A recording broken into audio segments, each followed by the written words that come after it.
My topic for tonight is a political analysis of the position of the Cuban leadership. And I suppose all of you already knew that because it has been emphasized rather heavily in successive issues of the City Letter. An old advertising device, you know, you keep repeating it, the message gets across.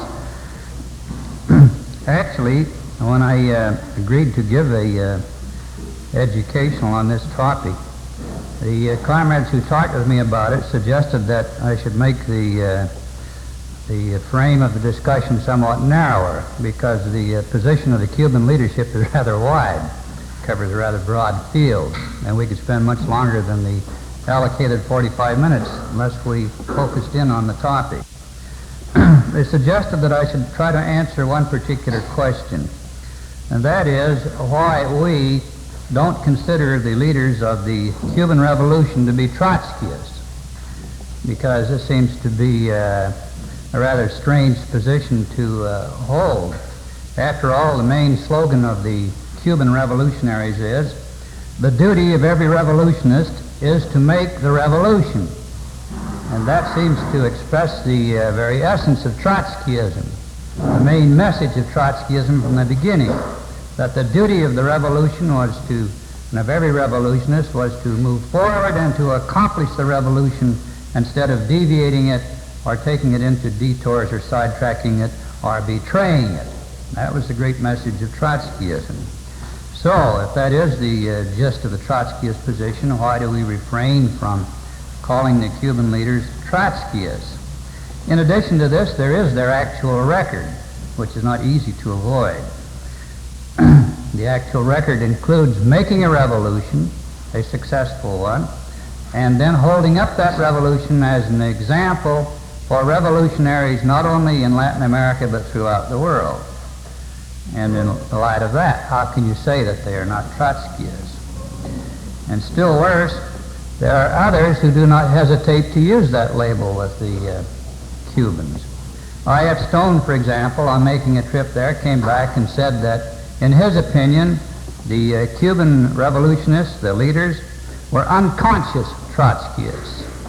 I don't know precisely what he meant by unconscious. I didn't happen to read his article because it's out of the country and could never get a copy of it. But by unconscious Trotskyists, he probably meant that they were Trotskyists in what they were doing, but they just didn't know what they were doing, which is a rather strange position to be in. I won't accuse I.F. Stone of being ironic either, because when he came to Cuba, you know, he was arrested and held in jail for 3 days. He considered that to be a mistake. And after he left, he made a joke about this, and then he came to the conclusion that they were unconscious Trotskyists. I suppose there was no association with what happened to him in that respect. He was going by what they were accomplishing with the revolution. But there are others who go even farther than that. I have here a clipping which was sent to us by some of our correspondents of World Outlook in Montreal. It's a clipping from a French paper called La Presse, which is a major daily in that city, and it has a big article here which is called "In Latin America, from Trotsky to Che Guevara." And as you see, they have a picture of Che Guevara here and of Trotsky. This was written shortly after the death of Che Guevara. And they say this, they mention about the assassination of Trotsky in August of 1940. Then they say 27 years later, in a lost valley of Bolivia, one of his principal disciples, Ernest Che Guevara, like him, a theoretician of insurrection and a warhead, or war leader, fell riddled with bullets. So you see there's association, both were murdered. Now, between these two deaths, equally savage deaths, there was a direct thread of ideas and of actions. Then the rest of the article goes into an attempt to prove that Trotskyism, far from being dead or something that's outmoded or old left or something, is very much alive. It mentions that in the Western countries, Trotskyism is going ahead in various forms, conquering little by little so much ground that it is impossible to underestimate it. And the same is true especially in the East, that is the Eastern countries. Not only is it conquering in the West, but also in the Eastern countries. This is due to the fact that within the Soviet bloc there was a split between Moscow and Peking. There was a thaw between the East and the West. And this gave Trotskyism a big impulsion throughout that area. Now, as part of their proofs about how widespread Trotskyism has become, they point to Cuba. And they say there is, first they turn to the riots in the United States this last summer and say that that's proof of Trotskyism inside the United States. And the real strongest proof for that would be if you go to Cuba, and there you would listen to the declarations made in Havana by the head of Black Power, Stokely Carmichael, who was at the recent meeting of the OLAS. This organization, like its African homologue, that must be the Tricontinental, is of a typically Trotskyist inspiration. That's news to me, but that's what they got here anyways. And Trotskyism with consummate opportunism is entering in all the unions, in university circles, in intellectual circles, so forth and so on. Now in Latin America, Castroism is one of the common names of Trotskyism. It's a popular expression for it, as Maoism is in East Asia,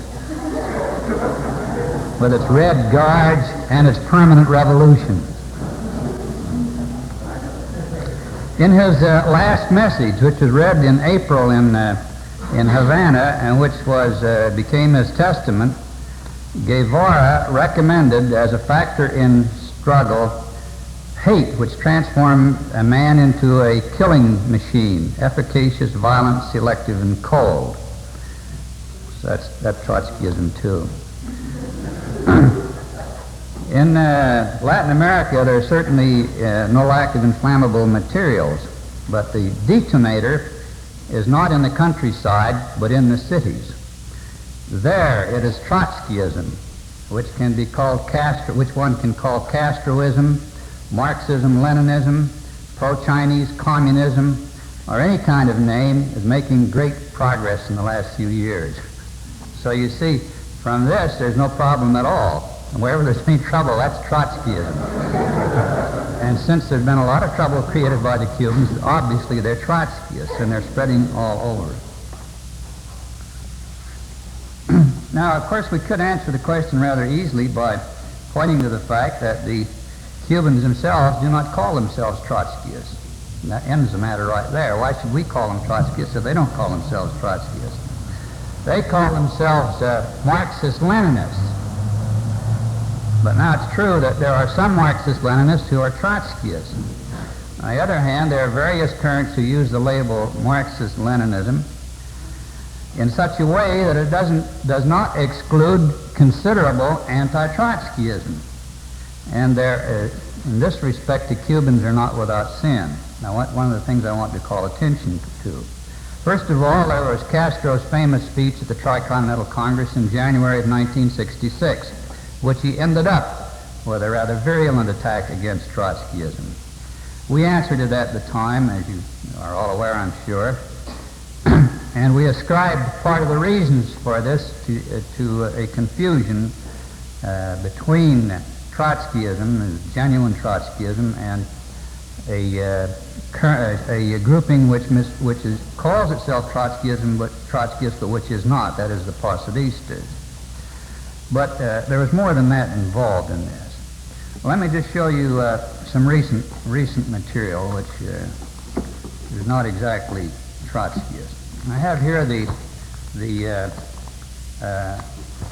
November 5th issue of Grandma, which is an issue celebrating the October Revolution. And they do it in colorful style with a full-page picture of Lenin.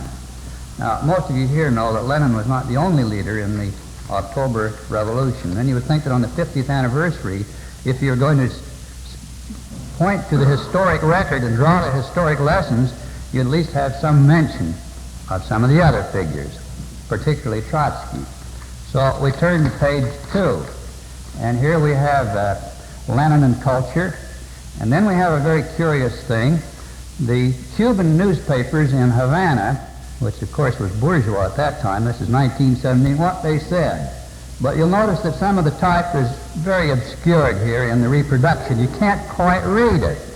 And so all you do is get a big headline here showing that the event was reported in Havana. This is November 7, 1917 in Cuba. And not a single word about any of the leaders except Lenin. And the same for another newspaper down here, a coup of the Maximalists. That's what they called the Bolsheviks, or the majority in those days. Was a plot spun by the Germans, or words to that effect. All right, in Cuba, Cuba's Lenin Hospital, how they're celebrating him there. Here, the power going back, Lenin. 3 sources and 3 components of Marxism. So an article by Lenin showing Karl Marx, a picture of Engels. Then the first anniversary of November 7th, they show Lenin addressing the Red Army. Lenin addressing the Red Army. Well, it was organized by Trotsky, and he was the head of it. And then they talked about the role of the Military Revolutionary Committee. And who know who the head of that was? According to Grandma, it was Lenin. Not Trotsky. The Trotsky was the one who was the head of that. It was a historic record. And then they have some history in here which they describe the key meetings of the Central Committee of the Bolshevik Party just before the October Revolution. And they point out how Lenin masterfully obtained support for initiating the insurrection against the opposition of some of the others. Then they make a very vivid account how he appeared disguised by a wig, thick, semi-opaque spectacles, so forth and so on. In a sole glance, he took account of the attendants. Stalin, Sverdlov, Dzerzhinsky. That was fine. Zinoviev there, too. And there was also the presence of Trotsky, who attended, accompanied by 2 friends, not named. And that's the only reference. Trotsky always meant surprises, as Lenin was only too well aware. And that's the record. Stalin comes in several times in there, and that's about it. Again, Lenin on guerrilla warfare. Lenin on the military program of the proletarian revolution. Lenin in the war. First 2 decrees, I'm going too fast here. Where Lenin is ever present, showing some more about in Cuba. Posters from the revolution, Lenin. First 2 decrees of Soviet power by Lenin. Lenin, Declaration of Rights of the Exploited Working Class. Smolny during the long night by Lunacharsky. Again Lenin. More on Lenin, a new type of state emerging from the revolution. Lenin attached to the proletarian revolution. The whole thing, here's still more. Different figures from there. Ehrenberg. Gorky. Chekhov. They got quite a few in there. A scene from one of the films about it. Then they finally get around in the same vanguard spirit of Lenin and Che Guevara. See, they take a little different line from the Montreal paper, which makes a direct link with Trotsky without mentioning Lenin. And here's some more things from ground. Here they reproduce some things from the Soviet papers. Part of them are spotted. That may be accidental.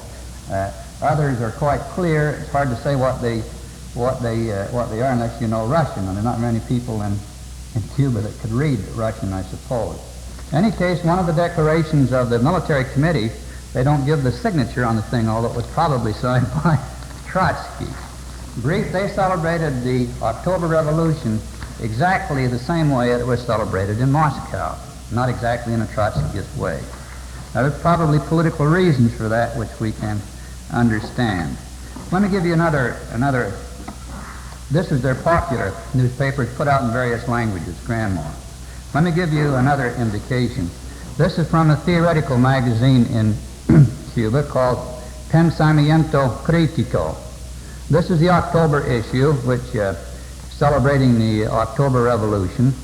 And they have an article in here which tells a great deal about Trotsky. It's a very long article. Brest-Litovsk, the debate on war, peace, and revolution. It's written by a person named Vittorio Strada. And a note in the back says that he is an Italian Marxist historian. And this article goes from here clear over to about in here. And the whole thing is loaded with material about Trotsky. But the main point in this article is to prove that Trotsky was very devious and extremely untrustworthy and even somewhat treacherous. And the whole thing pretends to be a historical resume and study of what actually happened at Brest-Litovsk. And this is not a study of the October uprising, of the October Revolution, but of the Brest-Litovsk Peace Treaty. And everything after that is gone. Now, when you read this, you notice that many of his quotations come from that period in the Soviet Union, around 1930, 31, 28, and 29, as before the period of the big purges and before Trotsky and the other oppositionists were called spies or selling out to Hitler, all those kind of slanders, which was, the attempt was merely made to prove that they were untrustworthy, devious, interested in hair-splitting, people occupied with bookish things, no connection with reality, that sort of thing. In brief, this is the Stalinism of the period in which Stalin was clinching his power and beginning to move in a massive way against the opposition. So that what we have here is a reversion backwards. They no longer say that the Trotsky and Trotskyists are Nazi spies, revert back to a previous period of Stalinist distortions and slanders. And this is presented as history, to be yet read by the young and studied by the young in Cuba and wherever this thing is read. Now, I maintain that that is not the way that you train the best type of revolutionaries. Now, at the same time that we note these things, we also note something else in Cuba. And that is that there is a dispute at the present time between Havana on the one side, Moscow on the other, over some very important questions. It's a dispute that's half concealed and yet half admitted. And the key issues in this are very interesting and very important. The issues concern peaceful coexistence versus armed struggle as a means of obtaining power in Latin America. And we also observe that the Cuban line, the Cuban position on this question is a revolutionary one, in which they are doing what they can, as they see it, to move in a revolutionary direction.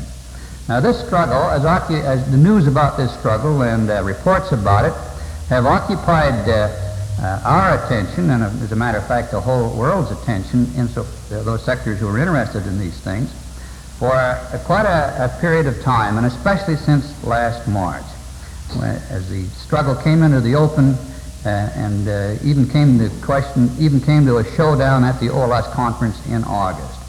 So it became an important world development, and one in which we are keenly interested. So this would seem to be on the good side. That is, we're going to speak in terms like Trotskyism on the Trotskyist side. So we are left with a difficulty. How are we actually going to characterize the Cubans? Now, we could get around this maybe by trying to utilize definitions, as we define what the Cubans are by looking at their program and saying, well, on the basis of their stated program, we can define them as being such and such.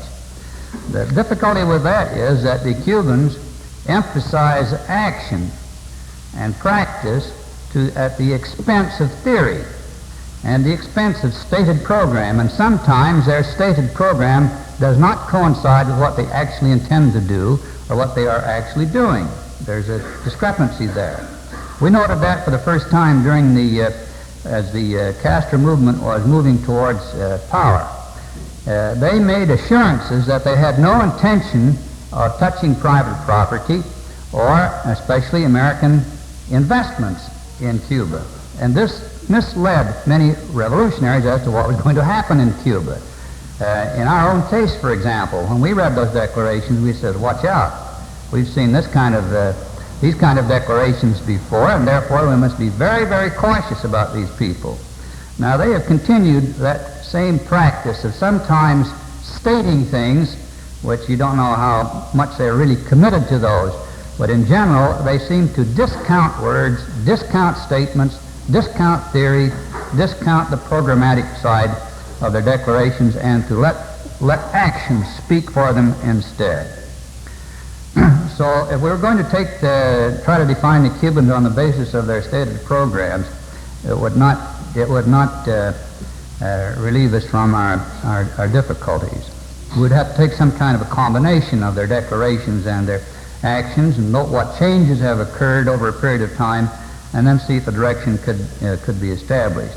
Now, it happens very fortunately that we have been trained to approach these things in a little different way. Our method of approaching these questions is to take a phenomenon as it has developed and see where it stood at one stage and where it stands at another stage, and to judge this development by its real course, its real actions. And we take into account here both what is said and what is done, what is achieved and what was not achieved. Take all these into account. But principally and mainly what we attempt to do is to see where they have stood at a certain point and where they have moved to, so that our way of defining is to take a sweep in time and judge them on that basis. Now here, I'm sure you're familiar with most of the stages of what has been their evolution. I'll only refer here briefly to it in order to place it before us for the discussion. They began as, especially with Castro, they began as petty bourgeois revolutionists who were committed to a program of democracy, democratic demands. As they wanted democracy, political democracy in Cuba, they were fighting a political dictatorship. They wanted to overthrow that political dictatorship and establish democracy. And they also wanted, in the way of economic program, social program, they wanted principally an agrarian reform. Now, an agrarian reform is not per se socialist. It's one of the things that a bourgeois revolution is supposed to accomplish against feudalism. Therefore, it is really a bourgeois demand. So that you could say that it's quite accurate to call these revolutionists petty bourgeois revolutionists, and that's what they themselves considered themselves, looking back at what they had done after a while. Now, there was one characteristic about them that was very noticeable and became something like the hallmark of what you could say Castroism, and that is they realized they could not achieve what they set out to achieve except by any other means than armed struggle. The only way it could be achieved. I should observe that armed struggle is not specifically proletarian, not specifically socialist. Armed struggle has a long and honored history among revolutionists, and the bourgeois class were the first to if you want to look at the big revolutions in the past hundreds of years, they were the ones who set the patterns and the examples in this, and we can thank them for that, because many of the things they did have become models for our time. All right, but on this particular point, the Cubans were consistent that these things they set out to achieve could only be achieved through armed struggle, and this was exactly operated like a principle. Castro would make blocks with anybody so long as they would agree on this one point, a serious approach to armed struggle. As soon as they indicated that they were not serious about it, there was a rupture and a split.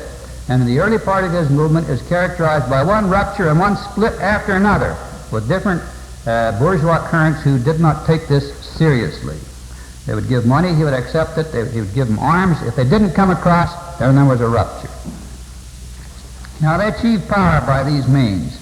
And when they reached power, they tried to put their program into practice. And here again, they put practice first rather than theory. And they discovered that in order to accomplish an agrarian reform, they had to intervene in private property, and they had to intervene with American holdings. This, of course, angered American imperialism. For the first time, they saw that this was a serious revolution, and that Castro was not going to become the kind of a figure like a Frey, for example, in Chile. He was a different type of figure. and the team he had built around him was of the same kind. And as soon as American imperialism began to exert its pressure against the Cubans, this involved another bourgeois principle, the principle of national sovereignty, which is a democratic right on the scale of nations and of peoples, the right of each people to determine its own fate.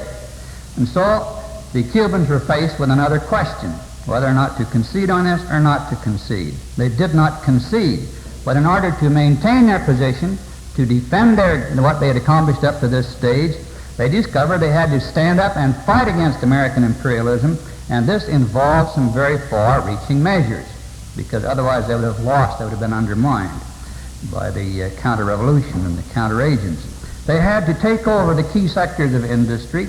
They had to establish a monopoly of foreign trade, and by these means carry through their agrarian reform. And by carrying out these actions, they brought the whole capitalist structure down in Cuba. Whether it conformed with their program or not, that was the only way they could accomplish what they set out to accomplish, which were rather mild things looked at from the viewpoint of the necessities of our modern age. Now, having done this, they had no place to turn to for aid except the Soviet bloc, because being such a small, tiny country, they could not exist more than a few weeks or at the most a few months without that kind of aid. Extremely vulnerable from the economic viewpoint, having no oil, for example. All right, now, when all this was accomplished and had been carried out, you reached the point you have to draw a balance sheet and ask yourself, what happened? They themselves were rather caught up with this, too. What happened? They themselves, you know. So I said, well, it's clear that the country has become socialist. We're socialists. And they began calling themselves Marxist-Leninists and recognized, well, after all, we were Marxist-Leninists. We started out as something different, but now we're Marxist-Leninists. And when they'd reached this conclusion, this was marked by a split of an entire wing of their movement. An entire wing of the July 26th movement split away. Some of them had fought very heroically up to that period, had been very revolutionary. They split away and went into exile, and some of them are still wandering around trying to get involved in some counter-revolutionary activities or other. But this is what is important to note, that a progression had been made in the Cuban position from petty bourgeois revolutionists through to a series of actions which involved them in bringing down a capitalist structure and which then compelled them to recognize what had happened and where they stood. And in the process, they themselves evolved away as an organization and as a group from their former connections and their former associations. And this was marked by a split. Now, even more than this could be said. And they didn't say this, but we said it. This is, first of all, that they had bypassed the Communist Party in Cuba. This was the first time that this had happened in the whole history of the movement since the rise of Stalinism, that for the first time a new leadership had appeared in the world outside of the communist parties, outside of any training in the school of Stalinism or in the school of communism, who had formed an organization and led a revolution to success. And we judge this as extremely important, as opening actually a new phase in the struggle to build a revolutionary leadership. That's how we assess that. And also another judgment could be made about what had happened in Cuba, that looking at the course of the Cuban Revolution, how it began as a struggle for democratic demands, and how in trying to carry out these democratic demands and achieve them, they had to take such far-reaching measures as to bring down capitalism in Cuba and to challenge the main imperialist power in the world, that this course that they had followed confirmed theories advanced as early as 1905, 1907 by the Bolsheviks, specifically by Trotsky, and later adopted by the Bolsheviks at the time of the 1917 revolution. That is the theory of the permanent revolution.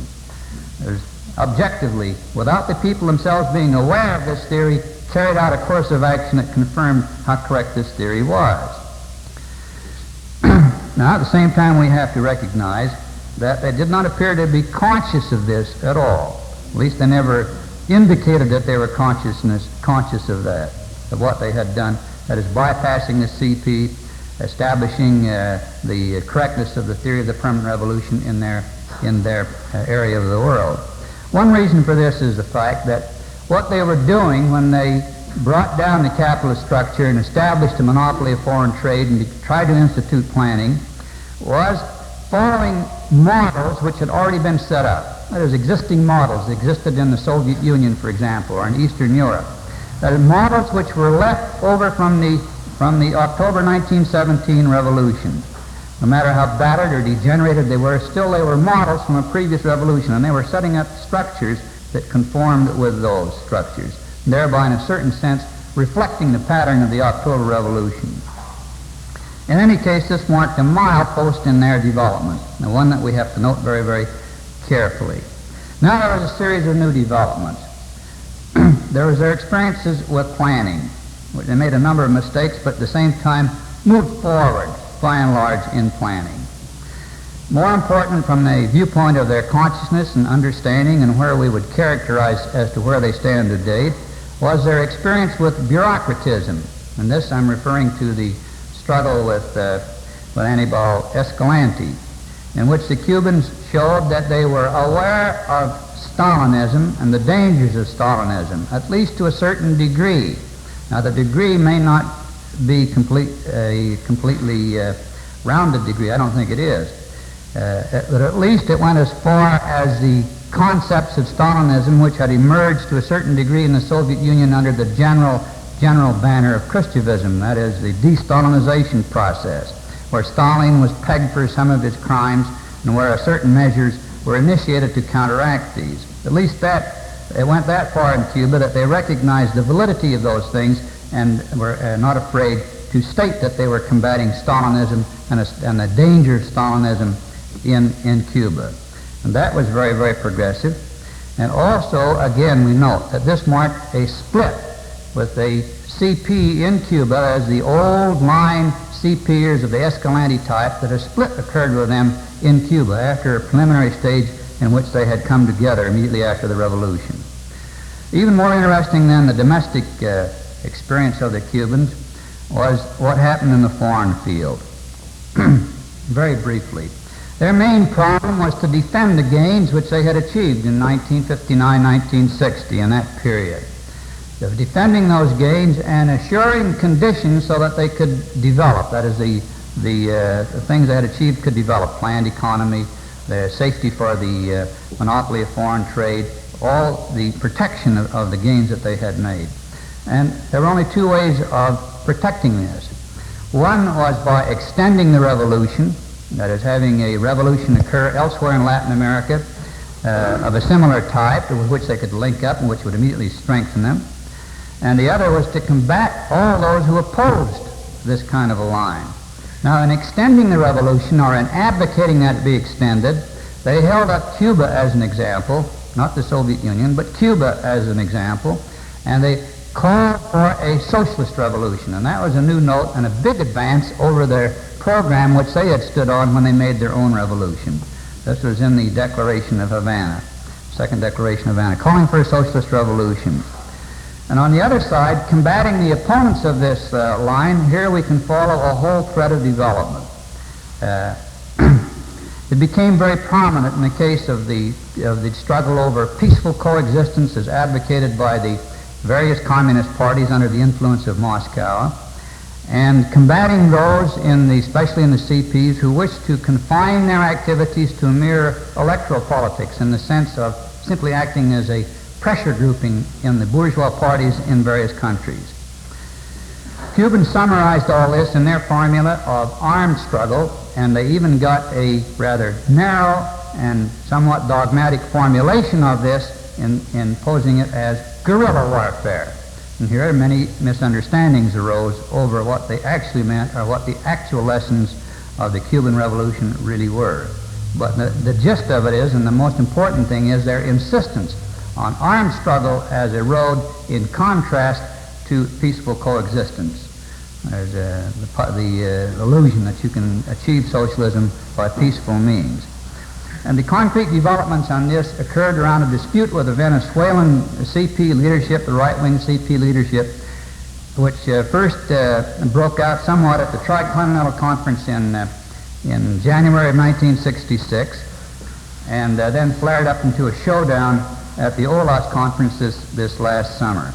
Now, these two developments have another significance. That is the holding of the Tricontinental Conference and the holding of the OLAS Conference, in that they mark progressive steps towards the organization of an international type of body.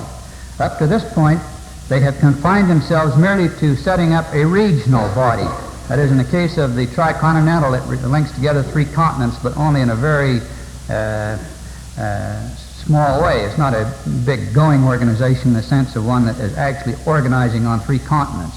But in the case of Latin America, the OLAS organization does function on a continental scale in Latin America, and therefore in that sense does constitute at least the beginning of an international organization with a certain program which has been put down in documents, a few documents which were issued at the OLAS.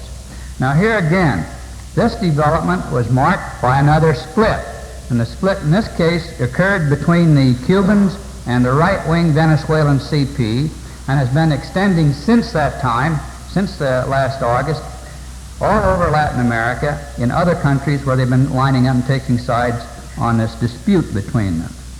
Then finally, another concrete development which has been very much in the news in the recent period, as all the comrades are aware, and which has had profound repercussions in the revolutionary movement and the thinking of many young people, was the attempt of Che Guevara to set up an actual guerrilla front in the Andes, specifically in Bolivia. And the things that Che Guevara said, his message to the Tricontinental magazine, and his whole attempt has now become part of the history of that area. And all of this has been in the direction of a very conscious effort to instigate and to carry forward a revolutionary struggle. Now, in the OLAS movement, in the Tricontinental movement, that is, the developments rather around the Tricontinental OLAS conferences, and in Che Guevara's attempt in Bolivia, a big factor was the Vietnamese War. And there the Cubans have played a special role in trying to bring adequate aid to Vietnam through extending the international revolution and by pressuring or trying to get the countries who were able to do it, namely China and the Soviet Union, to send more substantial aid to Vietnam. One way they have explained it to the Cubans is that the Vietnamese people are holding the frontline trenches in this revolutionary struggle, and if they are defeated, then the Cubans will be next. And this is being hammered on in Cuba, on the radio and television and in the newspapers. And all of this, circling around Vietnam and the defense of the Cuban Revolution, all associated with this has been a deepening division between Havana and Moscow on the question of revolution and how to oppose the extension of the imperialist war in Vietnam and the escalation of the conflict that has been carried on by the United States. And these are indications of the direction in which the Cuban leaders are moving. Now, we can say two things about this movement which is occurring among the Cuban leaders and their thinking. One, in a positive sense, the direction is towards the building or towards the formulating of an international revolutionary program. There's more and more